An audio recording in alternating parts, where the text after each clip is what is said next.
Hi friends, இருவாச்சி பூ எவ்வளோ அழகாக விரிஞ்சிருக்கு பாருங்கள். ஏற்கனவே பூ பூத்துருந்துன்னு போட்டிருந்தேன், ஆனால் அந்த பூ சரியாக விரியல. இந்த பூ எவ்வளோ அழகாக விரிஞ்சிருக்கு பாருங்கள் ஃப்ரெண்ட்ஸ். ஒவ்வொன்றும் எதழ் எவ்வளோ நீளமாக அவ்வளோ அழகாக விரிஞ்சிருக்கு பாருங்கள் ஃப்ரெண்ட்ஸ். அது நடுமத்தில் சரியாக விரியவே இல்லை, ஏன்னு தெரில. இந்த பூ அழகாக விரிஞ்சிருக்கு ஃப்ரெண்ட்ஸ். பார்த்தோன்னே ரொம்ப சந்தோஷமாக இருந்துச்சு. அழகாக விரிஞ்சிருக்குன்னு அதான் வீடியோ எடுக்கலான்ட்டு எடுத்திருக்கேன். வாசமும் ரொம்ப நல்ல வாசம் ஃப்ரெண்ட்ஸ். அப்படியே இந்த செண்டு வாசம் மாதிரி அடிக்குது.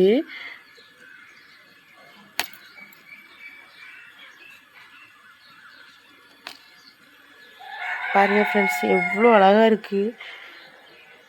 ஒரு பூவே எவ்வளோ பெருசாக இருக்குது பாருங்கள். இன்னும் இங்கே ஒரு மொட்டம், அப்புறமா இங்கே ஒரு மொட்டம் இருக்குது. அந்த பூ விரியும் போது காமிக்கிறேன். Okay, bye friends. Thanks for வாட்சிங்.